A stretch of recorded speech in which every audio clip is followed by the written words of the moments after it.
দিদি নাম্বার 1 কবে হবে? কি হবে আছে জলপড়ি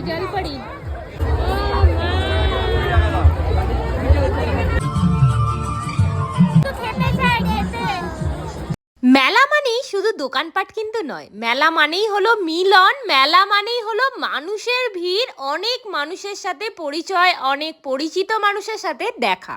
এই সবের মিলনেই একটা আলাদাই অনুভূতি আমরা মেলাতে গিয়ে পাই। মেলা মানে খাওয়া দাওয়া, ফুচকা, চটপটি, জিলাপি, ঘুগনি, আইসক্রিম সহ আরও আলাদা আলাদা টান, মনের টান। খুব ছোট্টবেলা থেকে বাবার হাত ধরে এই বন্ধুমহল মেলাতে আসতাম। তখন না এত কিছু বায়না ছিল না আমার।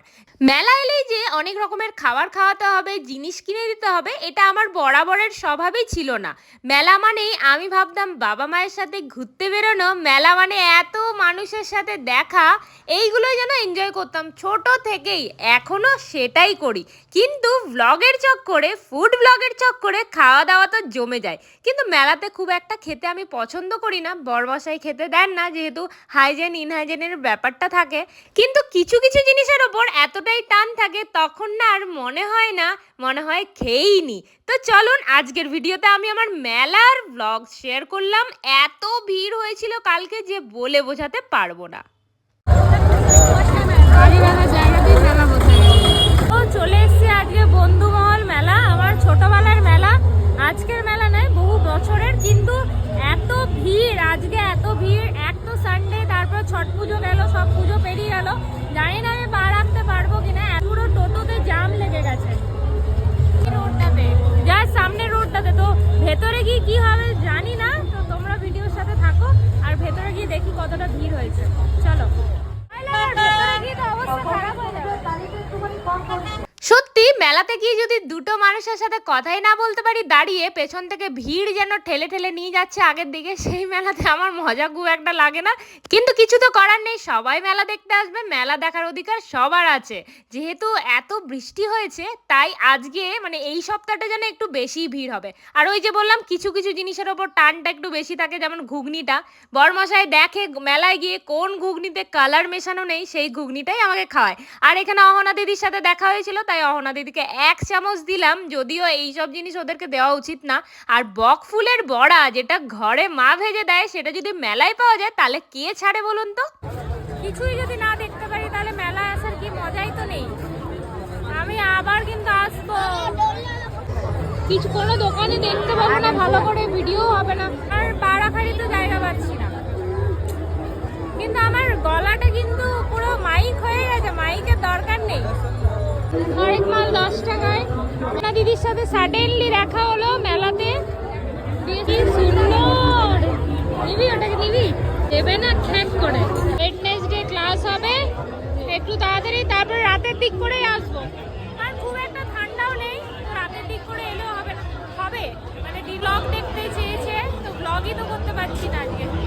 দোকানগুলোতে তো যাওয়া যাচ্ছে না, ভালো করে দেখো, দোকানগুলোর সামনেই যেতে পারবো না। কি তার মধ্যে আমার নতুন জুতোতে, আমার ভালো জুতোতে, সুন্দর মতন জুতোতে সবাই পা দিয়ে দিচ্ছে।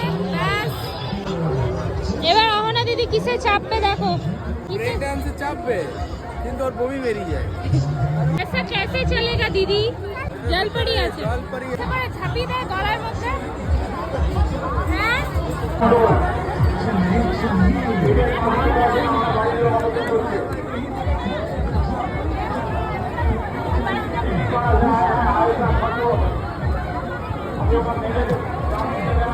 ভিড় হয়েছে, আমরা ফটো তুলতে পারছি না, পোর্ট্রেট ফটো তো তুলতেই পারছি না। অহনা বলছে এইটাতে চাপবে,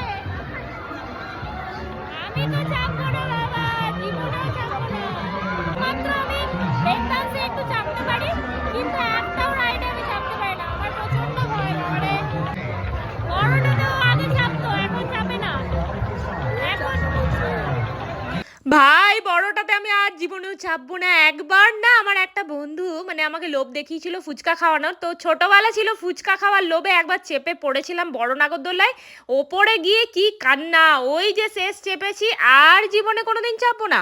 আমি ব্রেক ডান্সে চাপতে পছন্দ করি, কিন্তু কালকে সঙ্গী বা সঙ্গিনী ছিল না, আর অহনাকে নিয়ে একটু ভয় পাচ্ছিলাম যেহেতু ফার্স্ট টাইম, আর ওর মাও ছিল না সঙ্গে, ওর মা ঘুরু ঘুরু করছিল অন্য সাইডে। আর এই টেডিসগুলো দেখে আমি তো বলেইছি আমার বাড়িটা যেদিন কমপ্লিট হবে একটা রুম পুরো এই রকমভাবে সাজানো থাকবে। আর মেলাতে গেলে আচারের সেক্টরে আমি যাব না সেটা কি হতে পারে? দেখে গেলাম কি কি আচার আছে, মাকে নিয়ে আসবো আর আচার নিয়ে যাব। আর বড়মশাই ওখানকার আচার পছন্দ করেন না, উনি নাকি নিজে বানিয়ে খাবেন, কবে খাবে কোনো ঠিক নেই, আর আদৌ এই জন্মে খেতে পারবো কিনা কোনো ঠিক নেই। আর এই সবের দোকান জাস্ট ভিডিও করলাম। আর এই ফুলগুলো আমার কিন্তু খুব রিয়েলিস্টিক লেগেছে। কে কে এই ফুলগুলো কিনেছো কমেন্ট সেকশনে অবশ্যই জানাও।